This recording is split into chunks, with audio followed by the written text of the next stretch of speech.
भारत में हिंदू मंदिरों और पुजारियों के साथ अन्याय। एक विवेकपूर्ण दृष्टिकोण। भारत एक धर्मनिरपेक्ष राष्ट्र है, जहां संविधान सभी धर्मों के प्रति समान दृष्टिकोण की बात करता है। लेकिन जब हम हिंदू मंदिरों और उनके प्रबंधन की बात करते हैं, तो एक विचित्र विरोधाभास सामने आता है। मुद्दा क्या है? भारत के हजारों हिंदू मंदिर आज भी राज्य सरकारों के अधीन हैं, विशेषकर दक्षिण भारत में।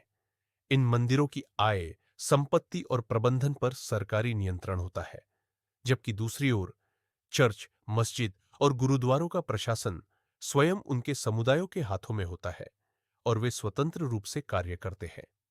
यही नहीं, मंदिरों के पुजारियों को वेतन भी नहीं मिलता या नाम मात्र राशि दी जाती है। सरकार द्वारा चर्च और अन्य धार्मिक स्थलों को सहायता क्यों? कुछ अल्पसंख्यक संस्थानों को संविधान के अनुच्छेद 29 और 30 के अंतर्गत अधिकार प्राप्त है, जिसके तहत वे शैक्षणिक और सामाजिक संस्थाएं संचालित कर सकते हैं। इन संस्थाओं को सरकारी अनुदान या विदेशी फंड एनजीओ के रूप में प्राप्त होता है। हिंदू मंदिरों की दुर्दशा।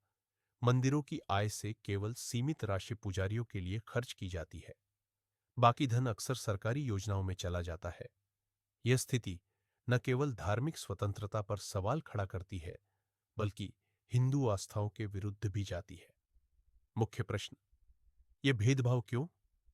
जब अन्य धर्मस्थल पूर्ण स्वतंत्रता से संचालित हो सकते हैं, तो हिंदू मंदिरों पर सरकार का नियंत्रण क्यों? क्या यह संविधान की धर्मनिरपेक्षता की भावना के विपरीत नहीं है?